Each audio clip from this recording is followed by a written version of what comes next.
प्रभु राम देव भगवान अल्लाह खुदा ईश आदि नाम एक ही शक्ति के हैं। वो कैसा है, कहां है, कैसे मिलता है, किसने देखा है? ये प्रश्नवाचक चिन्ह पूर्ण रूप से हटाने के लिए अवश्य सुनिए जगत गुरु तत्वदर्शी संत रामपाल जी महाराज के अमृत वचन, सर्व पवित्र धर्मों के पवित्र शास्त्रों के आधार पर। कमाई का पति मरावा दुख में माथा फोड़े थी, मेरे बेटे की तो खैर राखिए नु हाथ तेरे तैं जोड़े। एक माई का पति मरावा दुख में माथा फोड़े थी, मेरे बेटे की तो खैर राखिए नो हाथ तेरे तैं जोड़े। उस दुखिया का एक बेटा बेटे पदन तोड़े थी, अपने पूत की खैर के ताही त्रिजयी धाम को दौड़े थी। उस दुखिया का एक बेटा बेटे बदन तोड़े, अपने पूत की खैर के ताही त्रिजयी धाम को दौड़े। उसके आगे वो भी खा लिया कति करी न टाल तने, सत्य पुरुष बुला दिया आप जन कुछ ना सोची काल तने। भला मान चाहे बुरा मान एक ओछी चली चाल तने, सत्य पुरुष बुला दिया आप जन कुछ ना सोची काल। एक तरफ तो कंस बनाया कृष्ण भगवान तुही, अपना स्वार्थ सिद्ध करने का ये बना दी चारों खान तुही। एक तरफ तो कंस बनाया कृष्ण भगवान तुही, अपना स्वार्थ सिद्ध करने का बनाई चारों खान। सतगुरु जी की मेर हुई जब हमने तेरी जान हुई, ये ओछी उपासना सारी ये छुट गई बुरे कर्मा से आने हुई। सतगुरु जी की मेर हुई जब हमने तेरी जान हुई, ओछी उपासना सारी छुटगी बुरे कर्मात आण। राम देवानंद धन मेरे सतगुरु उधार दिया रामपाल तने, सतपुरुष बुला दिया कुछ ना सोची काल तने। भला मान चाहे बुरा मान एक ओछी चली चाल तने, सत्य पुरुष बुला दिया आप साहिब। अब काल को लाना देते हुए इस वाणी के माध्यम से सतगुरु कबीर साहब गरीबदास जी की वाणी के आधार पर ये आपको सुना। इसमें कहा गया है भला मान चाहे बुरा मान या ओछी चाली चाल तना, और सतपुरुष बुला दिया आप जना लिया कुछ ना सोची काल तना। सतपुरुष का किता जिक्र भी नहीं छोड़ा, अपनी ही महिमा वेदों द्वारा, अपनी ही महिमा पुराणों के माध्यम से। आप शिव पुराण को पढ़ के देखो, उसमें क्या लिखा है कि शिव से ब्रह्मा विष्णु शंकर इन तीनों की उत्पत्ति हुई। ब्रह्मा विष्णु और शंकर। अब हम शिव किसने समझे? भगवान शिव जी को यानी शंकर जी को। अब ये पूछन विचार करने की बात है कि शिवते और ब्रह्मा विष्णु और शंकर यह उत्पत्ति हुआ कैसे? यहां पर यह बात सारी सुलझ गई कि शिव कहते हैं शक्ति को, शक्ति नाम शिव का है। और यहां का शिव जो पूर्ण शक्ति है 21 ब्रह्मांड की निरंजन है।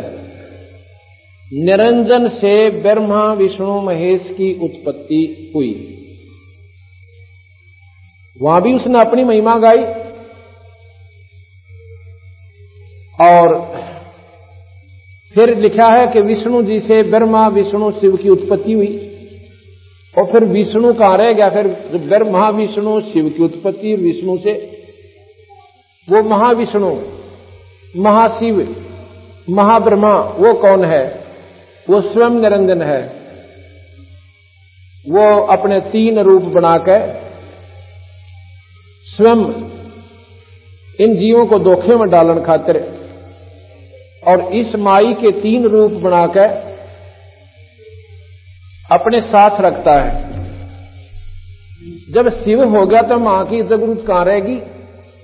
इसलिए वो महाशिव खुद स्वयं निरंजन है और महाविष्णु महाब्रह्मा ये स्वयं भगवान निरंजन है। वेद पढ़ो उसमें भी ज्योत स्वरूपी परमात्मा का ही वर्णन है। सुख सागर पढ़ो उसमें भी ज्योत स्वरूपी भगवान की महिमा है। पुराण पढ़ो उसमें भी आखिर में ज्योत स्वरूपी परमात्मा की ही महिमा गाई जाती है। और बाकी जो शिव विष्णु ब्रह्मा जी की जो अपनी लीलाएं हैं वो भी उसमें चर्चित हैं। वेद पुराण, पुराण है मुसलमानों का ना, कुरान है मुसलमानों की किताब। उसमें भी कहां तक ज्ञान है? मुसलमान भाई जो मोहम्मद की जो साधना करते हैं वो मोहम्मद भगवान शिव का अवतार था। भगवान शिव का अवतार था और उसी की साधना वो किया करता था। उसने न्यारा धर्म चलाया था, एक न्यारी परंपरा चलाई थी। उसका नाम मुसलमान रखा। मुसलमान का मतलब है वो पवित्र आत्मा जो पाप ना करे, मांस शराब बीड़ी तमाकू से दूर रहे, किसी की आत्मा ना दुखावे। ऐसे कर्मी प्राणी को मुसलमान कहते हैं। और जो बीड़ी शराब बीड़ी तमाकू मांस और भाई ऐसे कर्म करता है वो मुसलमान कहलाने का अधिकारी नहीं है। पहले मुसलमान धर्म में कोई ऐसे हिंसा नहीं थी। इसका एक न्यारा वर्णन आपको बताएंगे। वही मोहम्मद वही महादेव, वही मोहम्मद वही महादेव, वही आदम वही ब्रह्मा, दास गरीब दूसरा कौन है देखा अपने घर में। अपने घर का मतलब है अपने अंतःकरण में आप समाधि लाके इस भगवान का भजन करके अंदर शरीर में जाके देखो। शरीर तो ना मुसलमान का भिन्न है, ना हिंदू का भिन्न है, ना ईसाई का, ना सिख का। इस शरीर में जब आप साधना करोगे तो इसमें वही चैनल सबके लगे हुए हैं। एक से कमल है, उसमें जो दृष्टिगोचर शक्तियां होंगी वहां पर ना कोई मुसलमान पाओगा ना कोई हिंदू पाओगा। वहां पर केवल उस शक्ति का प्रतीक प्राणी वहां जाएगा जो उसकी साधना कर रहा है। बाकी अपने मनमुखी साधना हिंदू न्यारी करें, मुसलमान भिन्न करें, तो दोनों की दोनों साधना आपकी अधूरी है। कैसे हैं? हम व्रत रखते हैं हिंदू लोग और मुसलमान जो है रोजा कहते हैं। ये 9 दिन करते हैं नवरात्रे, वो 30 दिन करते हैं व्रत, उनको रोजे कहते हैं। तो कबीर साहब ने यही समझाने की कोशिश करी है अभी ना तो रोजा तो परमात्मा पावे और ना 11 साठम 6 सातम सोमवार मंगल का वार के व्रत से परमात्मा की प्राप्ति हुआ है। वो साधना भगवान भजन है। अगर ब्रह्मा विष्णु महेश की साधना आप करते हो तो नाम की साधना कीजिए। और भगवान परमात्मा सत्पुरुष का पाना है तो वो भी उनके नुमाइंदे संत से नाम लीजिए, आपका बेड़ा पार होगा। तो इसमें यही बताया है कि वेद कतेब निराकार बतावें और साकार कहें पुराण तने, अपनी महिमा अपे गाई, और ये जीव कहें भगवान तने। कबीर साहब उस दृष्टि से देखता है कि वेदों में भी निराकार शक्ति का ही वर्णन है। कतेब 4 कतेब हैं मुसलमानों की, हिंदुओं के 4 वेद हैं, बात वही मिलती जुलती है। वो उर्दू में, ये संस्कृत में, ज्यादा अंतर नहीं है।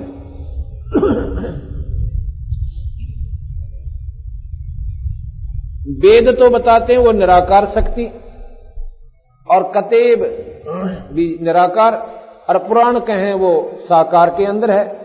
जैसे शिव रूप में आए, ब्रह्मा रूप में आए, विष्णु के रूप में आए, राम अवतार धरकर वही परमात्मा विष्णु जी आए, और कृष्ण जी के रूप में आए, 9 अवतार बने, 24 अवतार किए, ऐसे ऐसे।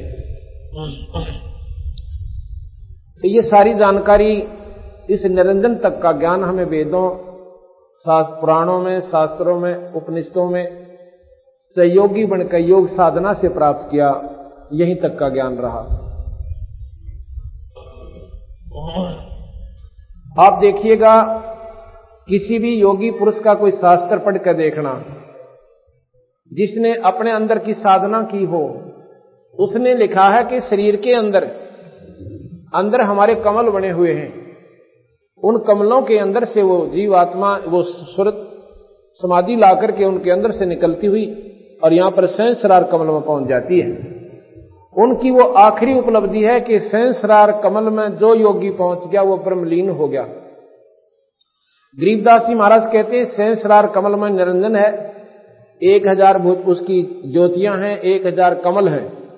अब देखो कितना की है। जिस प्रकार रेडियो के अंदर का जो हिस्सा होता है ना, जहां टांके से लगा रखे होते हैं, इस प्रकार की इसमें एक ऐसे गोल सी फिरकी है, वह ऐसी उभरा हुआ मांस है, और उस मांस के ऊपर ऐसी टिकारी सी लगी हुई बहुत छोटी बारीक बारीक पत्तियां, और वो 1000 हैं। जैसे निशान से है उनकी, जो वो निशान ऐसे टिकारी है, उसका आकार है कमल के पत्ते की तरह, चाहे वो बिल्कुल बारीक सा है।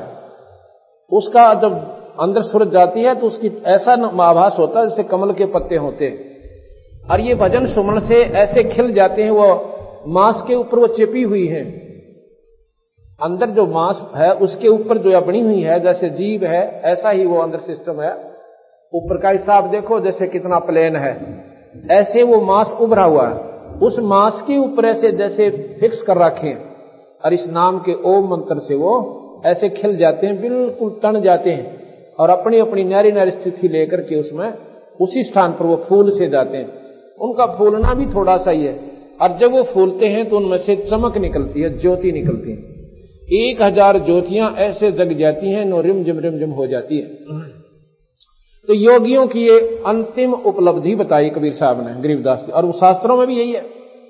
अब महाराज जी कहते हैं यहां से शुरू होती है हमारी चढ़ाई। अब निरंजन से ऊपर चलना, यहां तक तो ठीक है। अब हम योगी नहीं बन सकते, हमारा मंत्र जाप से हम वहां जाएंगे। योगी जाते हैं, समझ लो दरिया पार करना है, और एक ने तैरना सीख रखा है, वो अपना तैर के पार हो जाएगा, और हमने अपने उस कमाई कर रखी, पैसे ले रखे, वो नौका बैठ कर पार कर जाएंगे। हमने पार होना है, हमारा आसान तरीका है ये राम नाम की कमाई करके हम उस दरिया को भवसागर में पार कर सकते हैं। कहां तक कर सकते हैं? आगे योगी नहीं जा सकते, तो तैरने वाला आगे काम नहीं कर सकता। वहां से फिर महाराज जी कहते हैं हमारा एक और मंत्र है, वो आपको जहाज रूप में बैठाएगा और आगे उठा करके अपने स्थान पर ले जाएगा। आगे वो तैरने वाले काम नहीं करें मरुस्थल में, तो योगी आगे नहीं जाते। वो कहते हैं बस हमारा अंतिम किनारा आ चुका है। इसलिए सतगुरु महाराज कहते हैं कि एक नाम हम बतावें, इसका जाप कीजिए, आपको सतलोक ले छोड़ूंगा। तपत शिला पे भून के खावे, जीव किए गणे काल तने। अब ये आगे वाला जो नया पैरा है, इसमें बहुत गजब की बात लिखी है बंदी छोड़ने, और ये समझन की बात है। ऋषि मुनि सब करें तपस्या, हे भगवान हमें मोक्ष दिए। तपस्या करते हैं और मोक्ष का इंतजार करते हैं, तप करवा के राज दे दिया, 184 में ठोक दिए। तप से राज राजमद मानम, जन्म तीसरे शुक्र सवालम। तप से इंद्र का राज भी मिल जाता है, इंद्र फिर गधे की दुनिया में जाता है। तप से पृथ्वी मंडल का राज भी मिलता है, यही राजा फिर नरक को चला जाता है। ये उस तपस्या करने का फल मिला। और हम देख लें कि गांव के गोरे और कोई तपस्या कर रहा हो, सारा का सारा गांव और उसके चौगर जगह घूमने लाग जा महात्मा के, तो कमाल है। और बंदी छोड़ गरीबदास कबीर साहब कहते हैं उधर डले डो है। आपकी दृष्टि से ये महात्मा होगा, पर इसका अंतिम जो फल होगा वो 0 होगा। 4 सिद्धियां आ जाएंगी और इन सदियों के बल पे आपको बेवकूफ बना जाएगा, आप भी नरक में और गिल्ला तुम्हारे को शास्त्रों में ले जाओगा। और जो आजकल के तपस्वी कैसे हो गए, लोग दिखावा ड्रामा, कैसे गांव के गोरे बैठेंगे। भाई महात्मा जो है 41 दिन तप करेगा, 41 दिन या 40 दिन जैसा भी उसने फिक्स कर लिया। कैसे तप करते हैं? 5 धोने लगाते हैं वो चारों तरफ। एक गांव में एक तपस्वी तपस्या कर रहा था, मैंने अपने सेवक द्वारा उसकी फिल्म बनवाई कि भी पता तो चल रहा है ये तपस्या का साधन कैसे किया है इन्होंने। उसमें क्या दिखा रखा है देखने को मिला।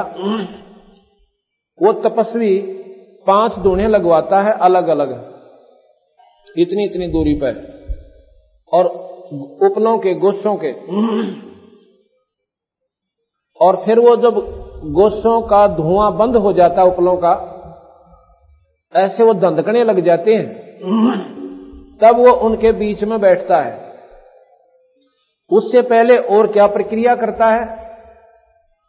उसके सिर पर इतनी बड़ी जटा है बालों की, एक बाल्टी, बड़ी बाल्टी में इन उपलों की सभा राख, उसको पानी में इतना घोल लेता है जैसे गारा बना लियो, उसको सारे शरीर पर लेपता है। नुनारा लेप रहा दिखा है उसको, बिल्कुल ऐसे लेत डालिया जैसे पहले हमारी माता बहनें खेत में काम करने जाती थी ना, तो कढ़ौनी के नीचे वो दूध का पात्र जो मटका होता था, उसके नीचे राख की ऐसे ले ला दिया करते थे। वो थोड़ी फालतू ला जाया करते कि आज शाम नवारी आवांगे, इतने वो क्या करती है वो राख, गिल्ली राख, उस आंच को धीरे धीरे धीरे धीरे अंदर प्रवेश करने देती है, एकदम नहीं जाने देती। इस प्रकार उसने वो सारे का मुंह पर, काना पर रीत सा बन गया सारे शरीर पर।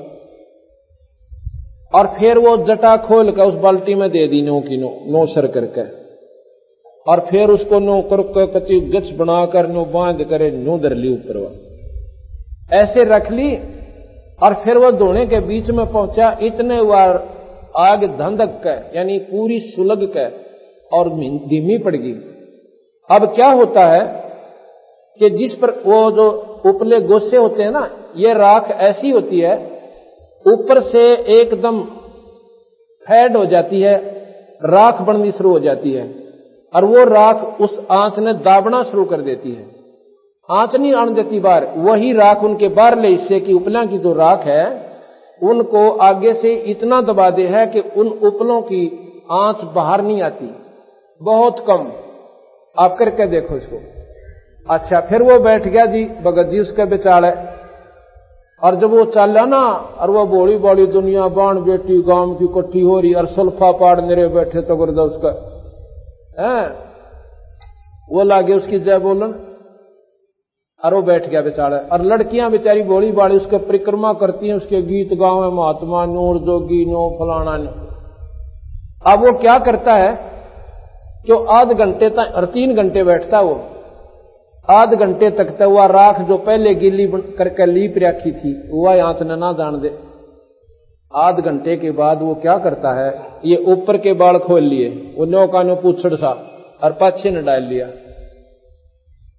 जोन से भी हिस्से में मान ले इस साइड में गर्मी लगी तो उस सर ने ऐसे घुमा दे पूछड़ से न, यहां वो सारे बाल और गारा नो ठोक लिया रहे, और जितने हिस्से में वो लाग गए वह गारा फिर गिल्ली हो जाए, वो पहले राख लपेट रखी, कुछ इसमें पानी गिस कर रखा। आध घंटे हुआ फिर हाथ नहीं लागण दे इस साइड में, और जब इस साइड में लागे हुआ फिर नो घुमा दे, और वही पाछे नो तो वह पाछे ने घेरे रहा उसने सारी ने मुंह का लागे जो भाग नो कर ले। 3 घंटे बना कर उन्हें बेवकूफ, और 40 दिन करके या साधना 9 लाख रुपये ले गया। और बहका दिया गांव में, बोले थारी वो लड़कियों का स्कूल बनवाएंगे, स्कूल में 70,000 रुपये दे दिए, 80,000 रुपये की सुल्फा खींच गए। वो उसके साथी जो उन्हें डंडोरा पीटा करते, उसकी मुई मौका अंजा करते, और गाड़ी ले लेकर चंदा मांग मांग लिया करते। और एक उसने सुमो गाड़ी ले ली, गांव कुएं में पड़ो, जयबंदी छोड़ की। ये साधक, ये साधना, और ये बोड़ी बूच उनके पीछे लाए गिरे। ये हमने भी बेरा पटे ना, हम भी बेचारा खड़े पाओ, क्यों श्रद्धा भगवान में थी। ये हमने तो ये ज्ञान हो गया बंदी छोड़कर ना, मैं सब तागे पाऊं, क्यों परमात्मा में श्रद्धा पहले से पुरानी खूब थी। तो इसलिए सतगुरु के ज्ञान ने ईसा अंधेरा हटा दिया। अब हमने तो वक्त बालका का खेल लागे से, अब बच्चों का खेल ये लोग कर रहे हैं। ये तो हुआ इन अनाड़ी साधकों का।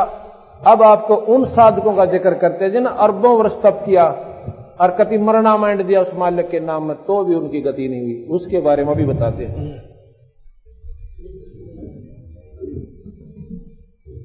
गरीबदास महाराज की वाणी है,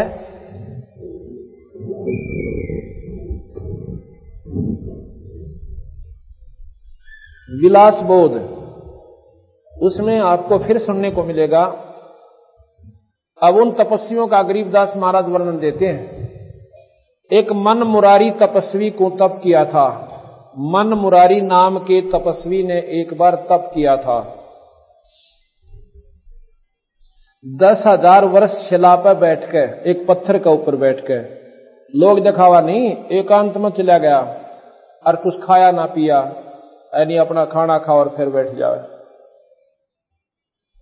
10,000 वर्ष तप किया। फिर वो दरगाह में गया धर्मराज के पास। वहां धर्मराज बोला, अदल करूं के फजल करूं।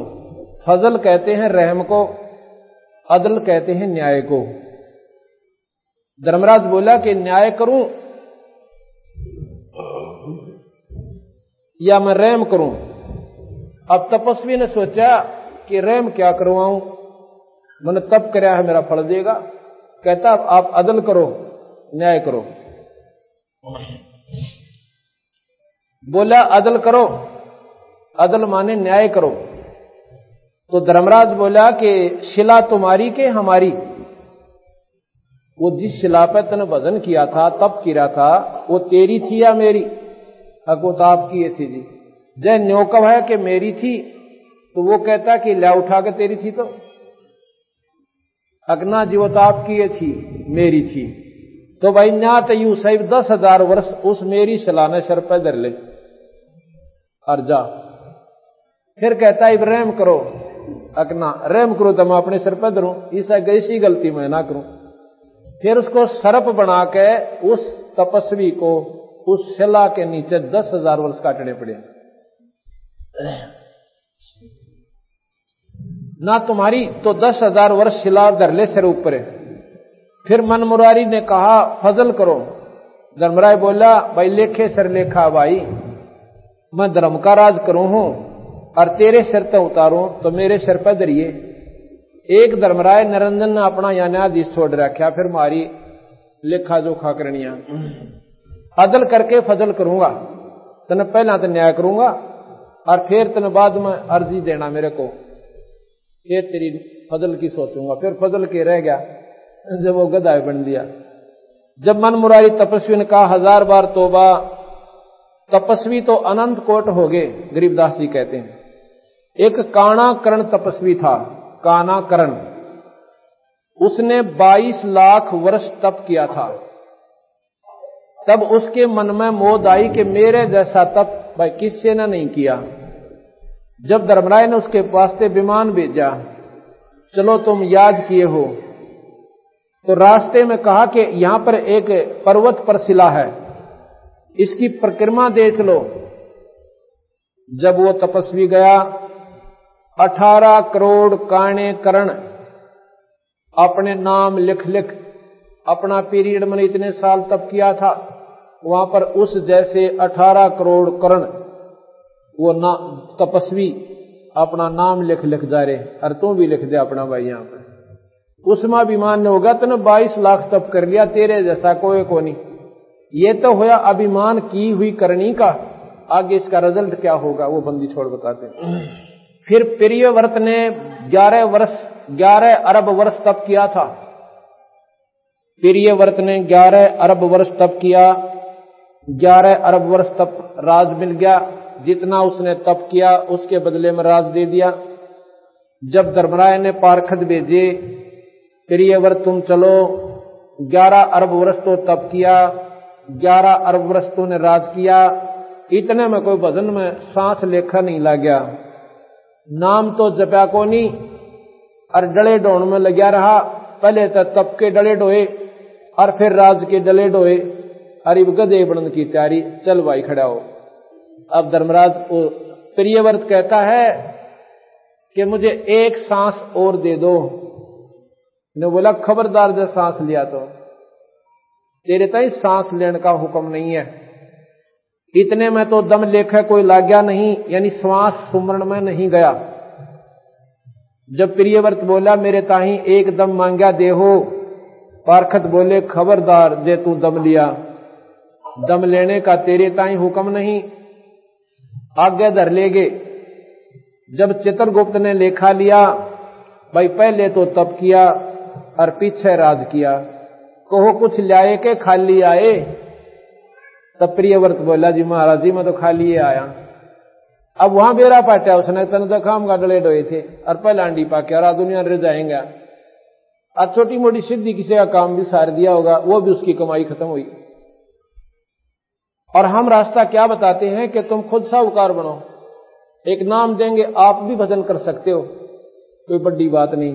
गरीबदास महाराज जमींदार थे और हड़बाया करते, परमात्मा पाया और आगे डंडोरा पीट गए कि इस तरह तुम कर लो तुम्हारा बेड़ा पार होगा, तुम्हारी इतनी कमाई हो जाएगी, किसी ऋषि के पास मांगण जान की आवश्यकता नहीं पड़ेगी। आप आगे के बना अगजी में तो खाली आया।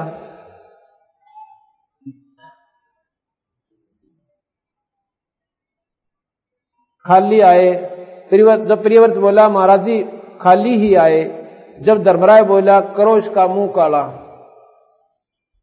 जब प्रियव्रत बोला महाराज जी मेरा मुंह काला क्यों कीजिए है, धर्मराय बोला बंदगी वास्ते भेजा था, बंदगी क्यों करी नहीं, भजन करने खातर मनुष्य शरीर दिया था, ये उल्टे काम खातर नहीं था। प्रियव्रत बोला तकसीर हुई। फिर कहते हैं मार्कंडे ऋषि गोसाई ने तप किया 10,000 वर्ष पद्म आसन। तब इंद्र ने उर्वशी भेजी ठगने ताई। उर्वशी ने ऐसा रूप धरा विशाल लोचनी चंद्र बदनी 3600 बाजे लेकर आई। श्रवण तो राग मोहे, यानी गाने इतने बढ़िया गाए आदमी सबका लट्टू हो जा। श्रवण कहें कान्ना ने, श्रवण तो राग मोहे और लोचन तो रूप मोहे, यानी सुंदर रूप बना के आई। नासिका तो सुगंध मोहे, इतनी बढ़िया मकरंद वहां पर छोड़ दी। ऐसी अपनी सिद्धि के द्वारा वातावरण इतना रमणीक बना दिया। रसना रसाल मोहे, एक मस्तक ऐसा विशाल धरा मत्थे में, मस्तक में ऐसा लाल विशाल धरा। अज सातों पुर चमत्कार में दर्शे, दांता पे हीरे की हीरंबर कणी जड़ी, शीश फूल की शोभा क्या कहूं, एक एक मुक्ता हल ऐसा जड़ा जिसमें चारों मुक्ति और बैकुंठ बासे। कांचों की मोतियां के लहरिए लागे, जैसे घटा में दामनी यानी बिजली चमके। ऐसा गुलाब मलागिर लाया 12 योजन मकरंद उठे। गुलाब लाया इतनी दूर तक उसकी सुगंध जावे। उस बनखंड के तपस्वी तो पतंग की जो जल मरे, एक एक पायल ऐसी बाजे सातों पुर मोहित हो जाए। उस बनखंड के तपस्वियों का बीज नाश किया। मानसरोवर भूमि ईशान कोट उर्वशी उतरी, मार्कंडे गुसाई के मारने ताही साज धर के एक सेंसर नाच नाची किरा कह डाल के डांस करे उसने। मार्कंडे गुसाई नहीं मुस्काए, तब खिसियानी होकर कमर का नाड़ा तोड़ गिरा। तब मार्कंडे गुसाई बोले, हे बेटी, हे बहन, हे माई, तुम हमारे क्यों आई? उर्वशी कहे, हे मार्कंडे गुसाई, तुम्हारी योग समाधि कहाँ है? जब मार्कंडे गुसाई बोले, शपथपुरी के ऊपर एक ब्रह्मलोक है, निरंजन का लोक, वो ब्रह्मलोक है, वहां एक अवगत राजा है, उसके एक एक नित नेम 9 लाख उर्वशी नाचनावे हैं एक समय, 9 लाख। और एक एक उर्वशी कैसी है? जिनके 7 बांधी हैं तेरे जैसी पांदौड़ ने। जो तू इतनी सुंदर अपने आप को समझती है, उनके गेला तेरे जैसी 7 बांधी, उसके पांद होती उन उर्वशियों की एक गेला। वहां थे हम। कहने का भाव इसका यूं था मार्कंडे गुसाई का कि उस ब्रह्मलोक में जो आनंद था, तेरा आनंद तो काग की बींट है। जेती दुमा दामी तय करी, हमने कुछ ना देखी। जो बोले इब का फेर बनका जतन जरूरत है, जो कुछ जरूरत हो। तब उर्वशी शीश कूट कर रोई, मैं दुआगण कीजियूंगी। इंद्रलोक में कहेंगे तुम मल अखाड़ा आ रही। मार्कंडे गुसाई बोले, तुमसे कोई और अगली सुंदर हो ना, उसने भेज दो। तब उर्वशी बोली, महाराज जी, इंद्र की पटरानी मैं हूं। देख यहां पर विचार करो, इंद्र स्वर्ग में कितना सुख है। अपनी पत्नी को नीच कर्म की खातिर अपनी गद्दी बचाता इंद्र ने भेज दिया। महाराज हमारी तो पत राखो, तो इंद्र लोक में चलो। वह उर्वशी ने बोली, महाराज जी मेरी इज्जत राखो ना, एक बहु ही चाल पड़ो थे, मैं कह दूंगी हरा लिया इसने।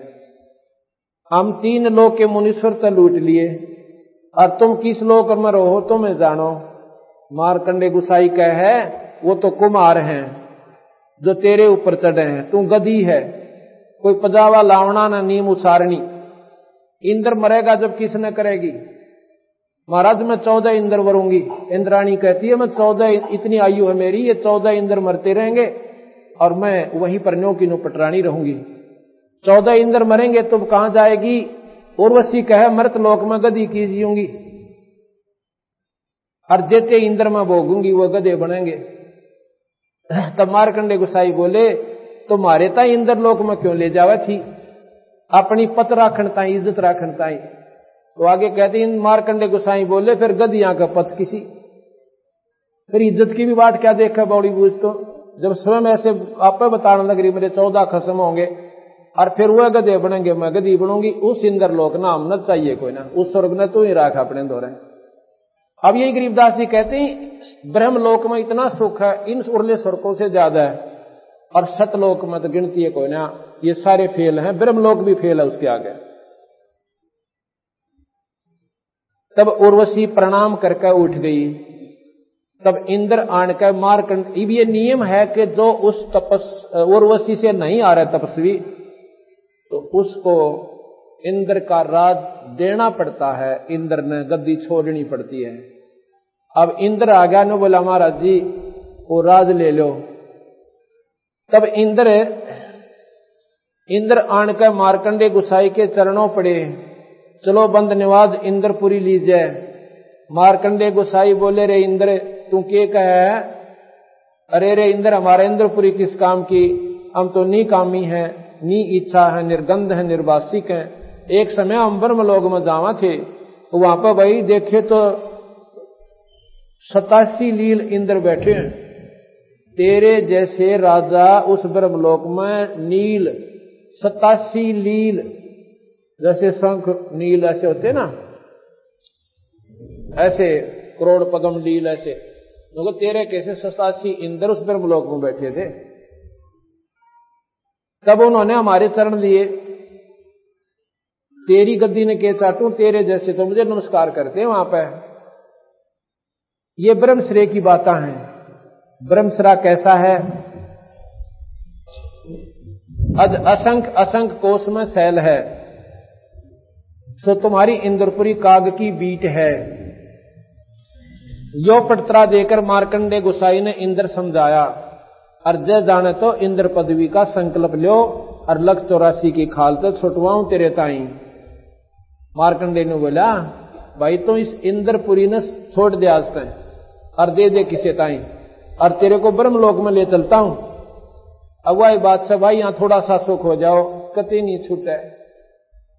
कोई सल्फाई पीवे है तो उसने आनंद मान रहा है, दारू पीता है वो लत छूटे ना, नाम लेना चावस आदमी पर वो सामने साथी याद आ जाए बोतल लाड़े ओ ना छूटे, इस पे गधा बनना मंजूर पर वह बुराई ना छूटे।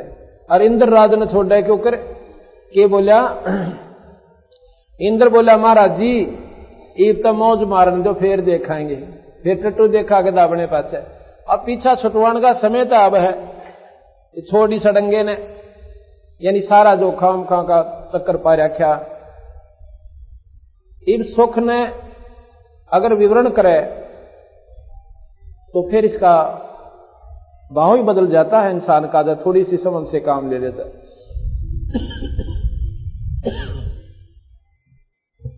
इसके लिए बंदी छोड़ भगवान गरीबदास जी एक बहदे कांग लिखते हैं, उसमें इतना बढ़िया वर्णन दे रखा है, पर थोड़ा सा ध्यान से सुना जब बात पड़ेगी, क्योंकि उसमें यही वर्णन दिया है कि जो साधना आप कर रहे हो वो मेरे समझ तो बाहर है, वो अच्छी को ना ठीक नहीं है।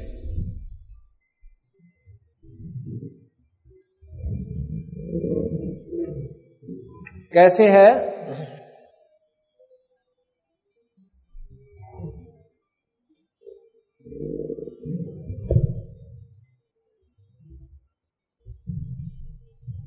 उसमें यही बताया कि जो लोग ओछी साधना करते हैं, जो भक्त आत्मा, वो अनजान साधना कर रहे हैं, वो पार नहीं हो सकते। इस प्रकार एक बार कहते हैं बंदी छोड़ कि हर पैड़ी हर हेत नि जाना वाजा तेग चलावे हैं। हर पैड़ी हर हेत नि जाना वाजा तेग चलावे हैं। एक समय की बात है, एक कुंभ का मेला हो गया। आज से लगभग 325 वर्ष पहले की बात है। उस समय कुंभ का मेला हुआ था और कुंभ के मेले में ये महात्मा लोग हरिद्वार में इकट्ठे हो गए, बहुत गणे। और नहाने की जो पर भी बताई उस समय ये नागा महात्मा कहने लगे कि भाई हम प्रथम स्नान करेंगे, हम सर्वश्रेष्ठ हैं। वैष्णव महात्मा कहने लगे नहीं भैया, हम सर्वश्रेष्ठ हैं, हम प्रथम स्नान करेंगे।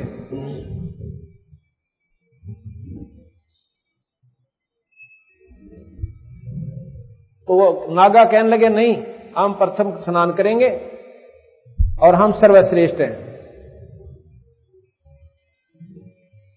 इन बातों पर उनकी आपस में कवा सुनी होगी।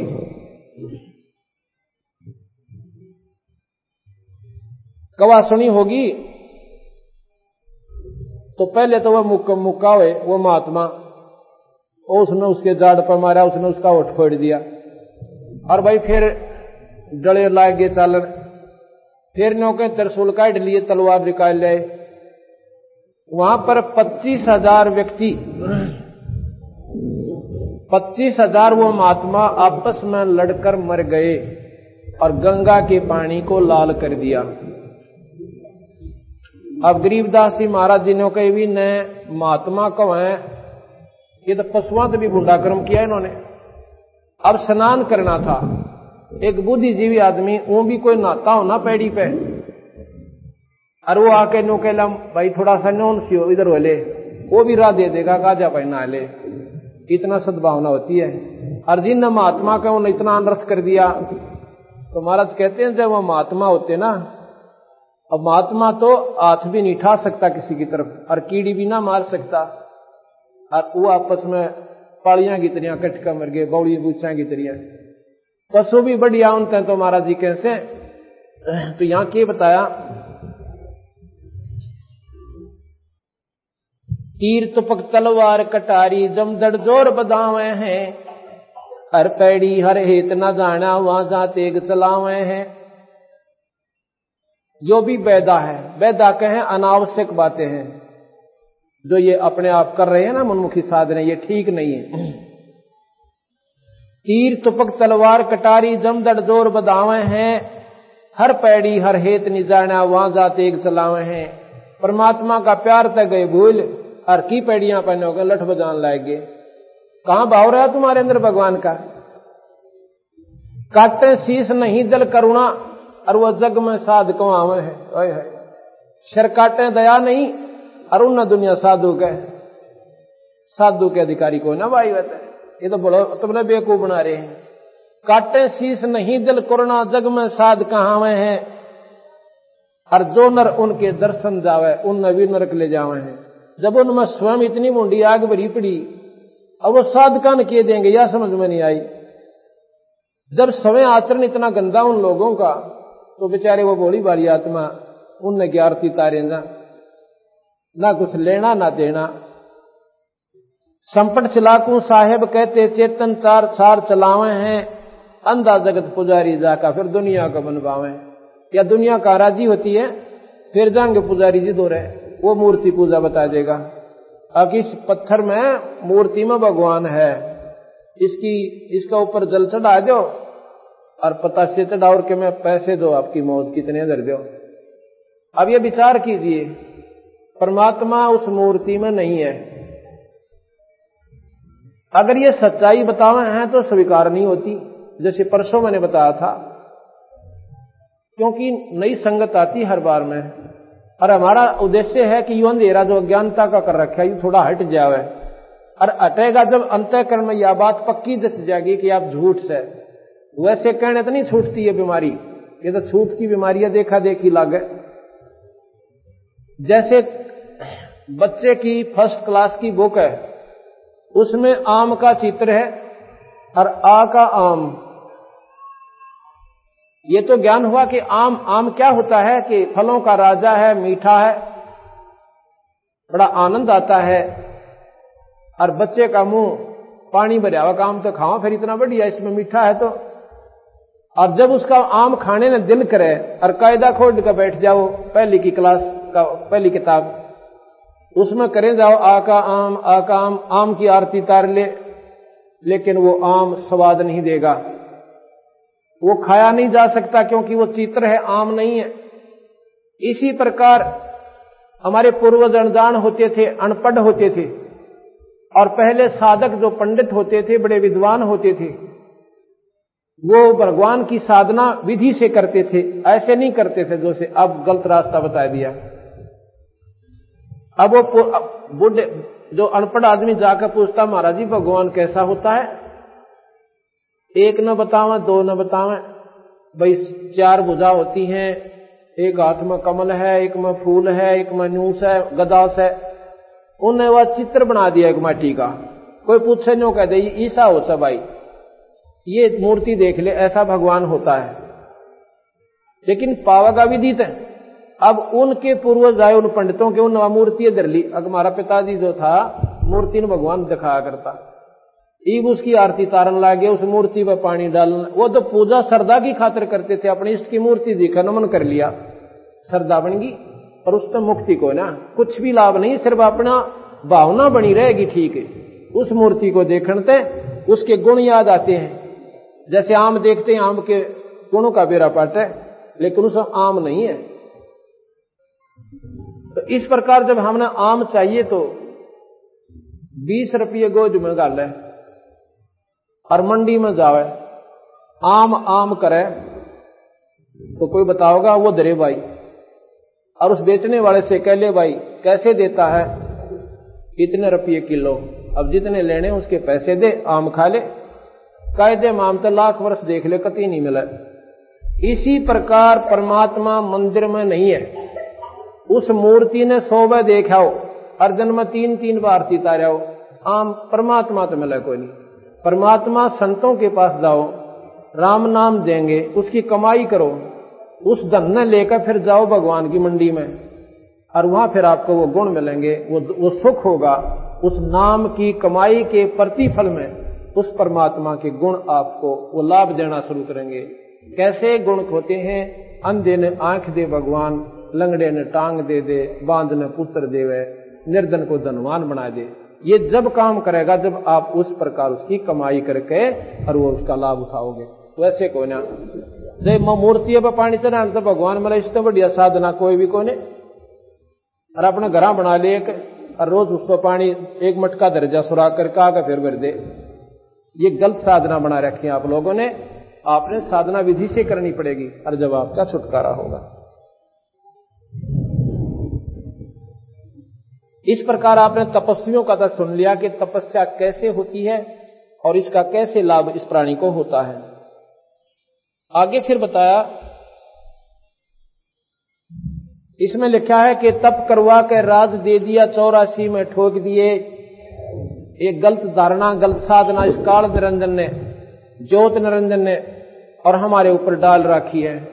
हम पहले तो गलत साधना करवाता है और तप करवा के राज दे देता है और राज के प्रतिफल में फिर यो गधा बना दे से। कबीर साहब कहते हैं, कबीर हरि के नाम बिना के नाम बिना, कबीर हरि के नाम बिना ये राजा रसब हो। राजा रसब कहते हैं खच्चर को जो ज्यादा वजन धरे। राजा रसब हो, कौन सा राजा? जो भगवान से विमुख है। अगर राजा होकर अमरीश की तरिया, राजा होकर और राजा जनक की तरिया अगर कोई भक्ति करे तो वो राजा भी पार हो सकता है, कोई बड़ी बात नहीं होती। राजा और ज्यादा लाभ उठा सकता है, वो धर्म ज्यादा कर सकता है, साधना ज्यादा कर सकता है, क्योंकि परमात्मा पर आसरा रख के राज को विधिवत चलावे, किसी की आत्मा ना दुखावे, परमात्मा प्रसन्न होकर उसके राज की रक्षा करे। लेकिन जो विमुख है परमात्मा से वो राजा कहते हैं गधा बने और वो बड़े डाल का। कबीर हरि के नाम बिना ये राजा रसब हो और माटी लगे कुमार का फिर नारना नीरे को। कबीर हरि के नाम बिना ये नार कूतिया हो, उस ईश्वर के सुमरण बिना ये झूठी साधना करने से यह नारी कहते हैं कूतिया की जोनी में जाएगी और गली गली भौंकत फिर टोक न डाले को।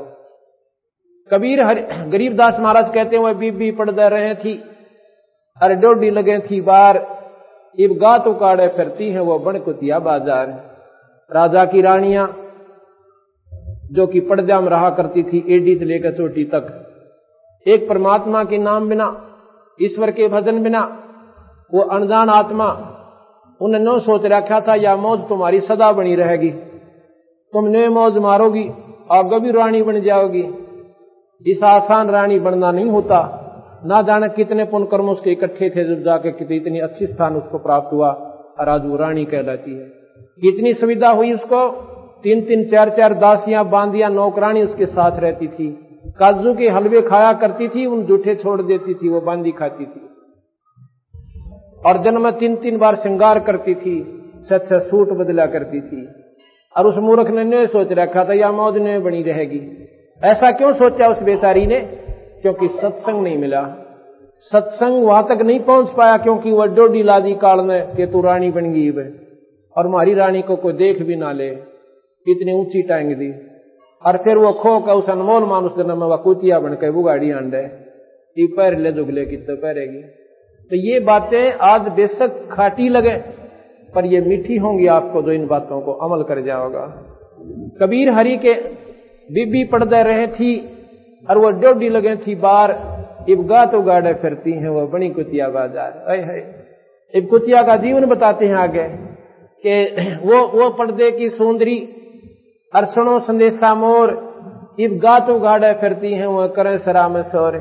धर्मशाला में वह कुतिया बनकर रानी नग्न शरीर घूमती है, पेट भी पूरा नहीं होता और गर्मी सर्दी और डंडे न्यारे।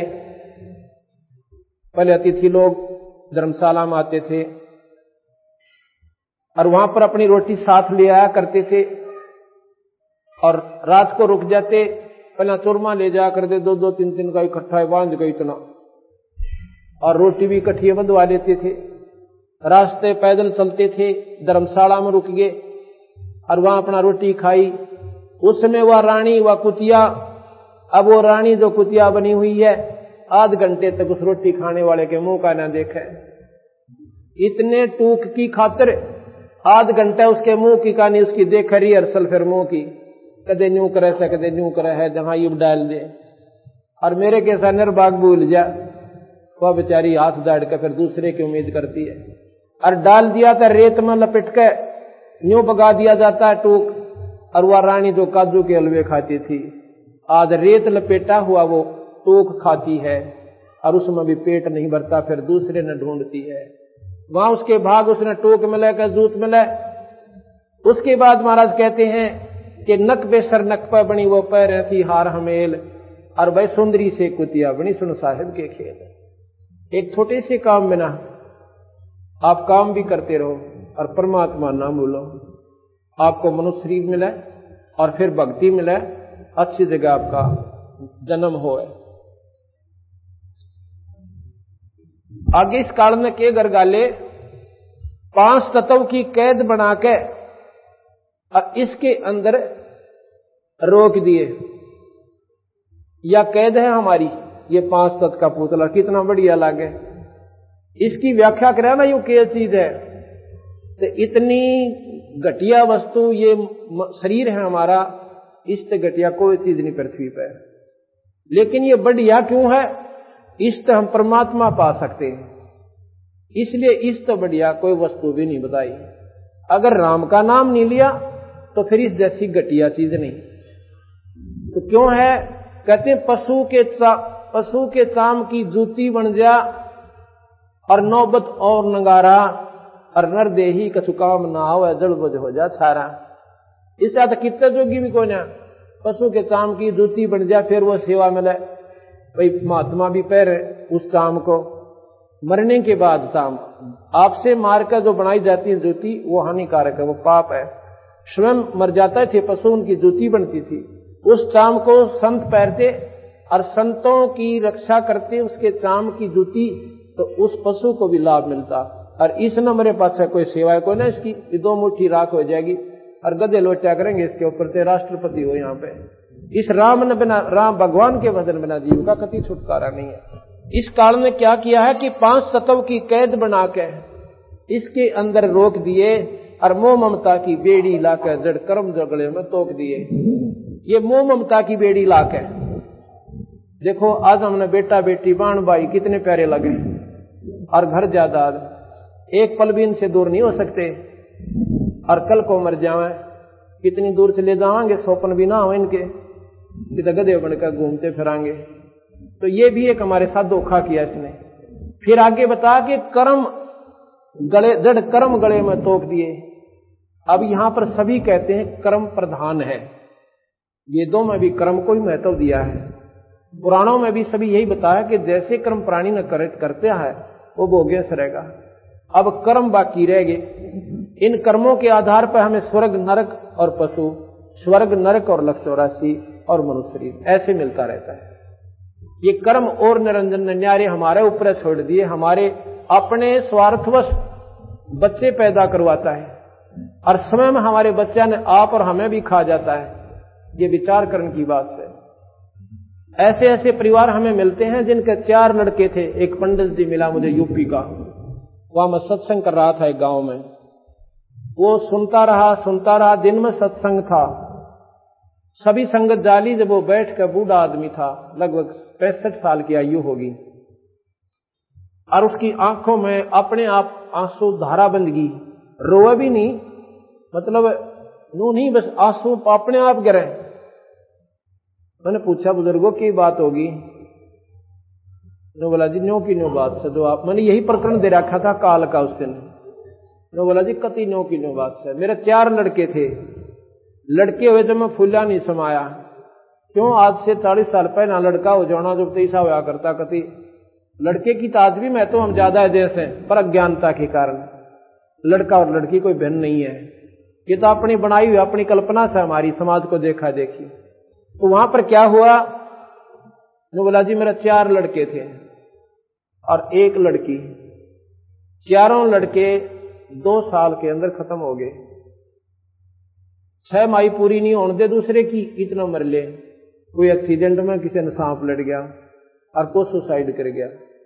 4 साल में मेरे या लड़की का एक दोता ले रहा छोटा सा, 2-1 साल का, न्यू बोला दोते पे दिन तोड़ू से। अब बताओ, अब इस काल ने के जुल्म कर रखा। पहला तो फूला नहीं समाया कि मेरा ब्याह हो गया, मेरे बालक हो गए, और वो सारे फिर उल्टे ले लिए। अब बता क्यों कर टाइम पास करे ये प्राणी। गरीबदास महाराज कहते हैं धोखा काल में थारी गल खूब कर रखा भाई। मेरी शरण में आके देखो बंदी छोड़, कहते हैं सतपुरुष, कि तुम्हें या तो सुख दो, आपकी रक्षा करो, आपके बच्चों की रक्षा करो, आपके दुख दूर करो, और फिर सतलोक ले जाओ। ये साहेब का नाम लेने के बाद काल निष्क्रिय हो जाता है। जैसे फणपति मंत्र सुन राखे फण सकोर, ऐसे बीरा काल मेरे मंत्र तयू काल लवे मुंह मोड़। जैसे नाग ऐसे डोरा ठा रखा हो फण, और गारडू एक मंत्र बोल देता है, उस मंत्र का ऐसा प्रभाव उस पर पड़ता है कि उस फण को वैसे कर लेता है, वो डस नहीं सकता। जैसे फणपति मंत्र सुन राखे फण सकोर, ऐसे बीरा मेरे नाम तय यू काल लवा मुंह मोड़। कबीर साहब कहते हैं मेरे नाम से काल डरता, ना ब्रह्मा तो डरायू, ना विष्णु तो डरता, ना शिव जी तो डरता। और भाई और तपस्वियों का तो जिक्र है कोई नहीं, क्योंकि वो सारे इनके नीचे नीचे साधक है। सिर्फ ये मेरे से डरता बंदी छोड़, कहते हैं, और ना थापता है किसी ने। क्योंकि जैसे थानेदार एसपी तो अचकेगा और नीचे वाले हौलदार तक क्यों डरे वो। और एसपी जागा जब देखा उसकी प्रक्रिया, उसके दफ्तर में कुर्सी छोड़े, आदर के साथ साहिब को बैठावे, हाथ जोड़ कर खड़ा हो जावे। तो बंदी छोड़ कबीर साहब जब धर्मराज के दरबार में जाते हैं, धर्मराज के दरबार में जब कबीर साहब गरीबदास जी को लेकर जाते हैं, धर्मराज ने हाथ जोड़ के कुर्सी छोड़ के और साहिब को कहा आप यहां बैठो महाराज जी। कबीर साहब कहते हैं भाई बात सुन ले धर्मराज। कहा महाराज जी, ये धर्मराज जिसने निरंजन ने यहां पर धर्मराज छोड़ रखा, लेखा जोखा करने वाला, जिसको ब्रह्मा विष्णु महेश भी चैलेंज नहीं कर सकते। कबीर साहब ने लिखा अचला के अंग में, कल सुनाएंगे आपको अचला का अंग। धर्मराय दरबार में देई कबीर तलाक, मेरे भूले चूके हंस को तुम पकड़ो मत कजाक, कि मेरे हंस को खबरदार जतन छेड़ दिया था, ना उसका लेखा जोखा लेना। बोले पुरुष कबीर से धर्मराय कर जोड़, और तेरे हंस न छेड़ू को ना, हमने 2 ही लाख करोड़। ये बोले महाराज जी आपके हंस ने मैं नहीं छेड़ूंगा, और आपके का आप ही जिम्मेवार हो गया, आप कितना ले जाओ उसको, हम नहीं छेड़ेंगे। आगे फिर बताया कि महाराज जी जैसे इसने पीछे कर्म कर लिए, जैसे नाम आपका लिया 40 साल की आयु में, और पिछले वो कर्म इसके बकाया है, वो तो इसने भोगने पड़ते होंगे, अगर नहीं वो भी नहीं भोगेंगे। अगर मेरी शरण में आके ये प्राणी विधिवत लगा रहा, कर्म भ्रम ब्रह्मंड के ये पल में कर हूं नेश, इनको मैं काट दूंगा जैसे राष्ट्रपति फांसी की सजा को, और अपने आप उस पर कोई टोकने वाला नहीं, उसने नो कहने वाला नहीं, जी आपने गलत कर दिया। वो प्रथम नागरिक है यहाँ का, पूर्ण शक्ति पराशक्ति है। इस प्रकार कहते कर्म ब्रह्म ब्रह्मंड के मैं पल में कर हूं नेश, और जिन हमारी 2 ही दी सो करो हमारे पेश। जिसने मेरा नाम ले रखा है और वो कह दे जी मैं तो कबीर हंस हूं, तो मेरे पास भेज देना, आपके पास नहीं रखना। आशा महाराज जी जैसे आप कहोगे ऐसे कर, कल आपको इसको पूर्ण जानकारी देंगे। एक माई का पति मरा, वह दुख में माथा फोड़े थी। जैसे मैंने ऐसी ऐसी कई बहन मिली हमारे को, जो बोले जी एक ही पुत्र था, पति पहले मर गया था उसका पिता, और वो लड़का भी गया। अरीब में मैं जानू सो कि मन कितनी रो रो का आंख भी सुजा ली, आंखों का पानी भी बंद हो गया आना, पर अंदर की कसक खत्म नहीं होती। अब वो बेचारी अपने की तरह से आस लगाए बैठी थी कि बट बेटा चाहना होगा, ब्याहूंगी, बहू आओगी, अब फिर मेरा पोते होंगे, खिलाऊंगी। और काल ने ऐसा धोखा कर दिया कि वहां तक पहुंचने भी ना दिया उसको। अब आप देखते हो एक्सीडेंट में रोज सुने गनखरी बार, कई बार ऐसा आता है कि एक ही परिवार के सदस्य 2-2, 3-3 एक ही एक्सीडेंट में खत्म हो जाते हैं। एक समय हम पंजाब में गए हुए थे, वहां एक भक्त ने ऐसे ही ये सत्संग सुनकर उसने बताया महाराज जी सही बात है, कर्म इन इंसान कतई नहीं मानता। हमने अपने रिश्तेदार को कहा था कि कल एतवार है दूसरा, हम सत्संग करने जाते थे, कि आप रात आज डट जाओ, शनिवार का दिन था। कल महाराज जी आऊंगे आप सत्संग सुनना, और 12 बजे समापन हो जाता है दिन में, 2 घंटे करेंगे। आपने बोला चंडीगढ़ जाना, मैं रुक नहीं सकता। क्यों? क्योंकि एतवार को 1 बजे 2 बजे जैसा भी समय बताया कि मेरे ऐसी पार्टी आओगी, मुझे लाखों का नुकसान हो जाएगा, ना गया तो वो बोला टेलीफोन कर देंगे उनको, इंतजार कर लेंगे, 2 घंटे की बात होगी। अगर नहीं ऐसी आपको नहीं मालूम ना, आपने हमारे मार्ग का क्या मालूम है, ये बिजनेस का मामला होता है ना। मान्या जी एक बूढ़ा मर गया था वहां पर, उसकी मुंह कान आए हुए थे, जैसे कहते हैं ना, उसके पीछे आए हुए थे। 5 सदस्य थे, 3 बालक थे और 2 मियां बीबी। स्वयं चला रहा था गाड़ी को। अंबाला के पास एक ट्रक खड़ा था बजरी का भरा हुआ, और जैक ला रखा था, अंधेरे में दिखा को ना, देर सी होगी शाम ने और शनिवार को, और उसके नीचे जाकर वह मारुति कार बढ़ गई और जैक हट गया आशी स्पीड से, और वो बजरी और दोनों पहिए काट रखे, उसके कोई हब टूट रहे थे जैसा भी था, और वो ट्रक ने वो मारुति पर गिर गया। 5 के 5 वहीं खत्म। अब भाई उस के तो बेचारा का वो पार्टी काम आई, और के वो कोठी साथ ले गए। 2 गरीब भगवान में श्रद्धा बनी को ना, और आगे की फिर बता रखी कि 84 में जागा गधा बनेगा। इसका बेराय को नहीं।